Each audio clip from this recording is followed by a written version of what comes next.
Un appel? Waouh! J'ai un appel de une parole pour toi. Allez, on se connecte, on décroche. Oui, allô?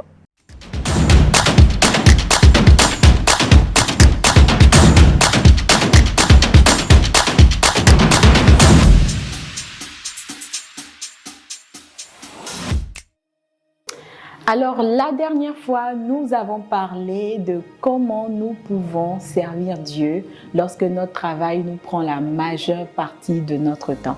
Et nous avions, par le Saint-Esprit, parlé de 2 petites clés pour arriver à le faire. Aujourd'hui, la 3e astuce que j'aimerais partager avec toi, qui te pose la question de comment je vais faire pour servir Dieu alors que je fais un travail séculier qui m'empêche d'être régulièrement à l'église ou qui nécessite que je sois beaucoup plus au bureau ou sur le terrain, etc., etc. La 3e chose que tu pourrais faire, c'est de comprendre que Dieu t'a placé à ce travail et à cet endroit spécifiquement, expressément pour faire de toi un canal d'attraction des personnes autour de toi vers Dieu.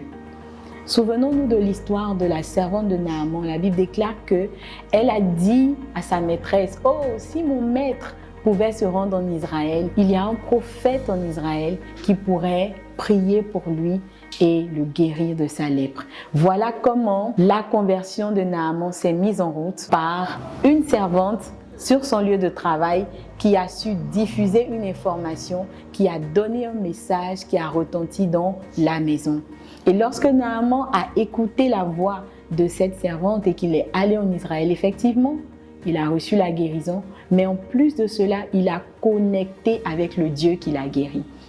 Peut-être que tu ne peux pas être tout le temps comme tu voudrais à l'église pour servir comme les autres, mais tu peux parler de Jésus dans ton lieu de travail. Tu peux être un modèle pour tes collègues, tu peux être la voix de Dieu dans l'entreprise dans laquelle tu travailles. Tu peux prononcer des versets lorsqu'il y a un débat, il y a une discussion entre collègues.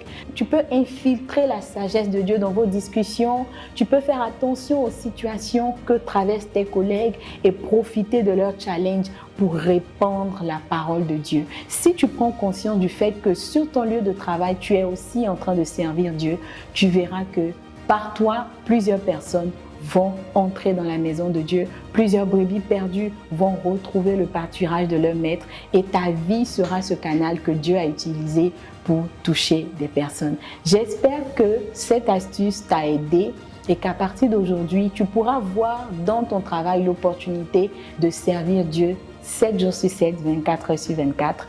Que Dieu te bénisse.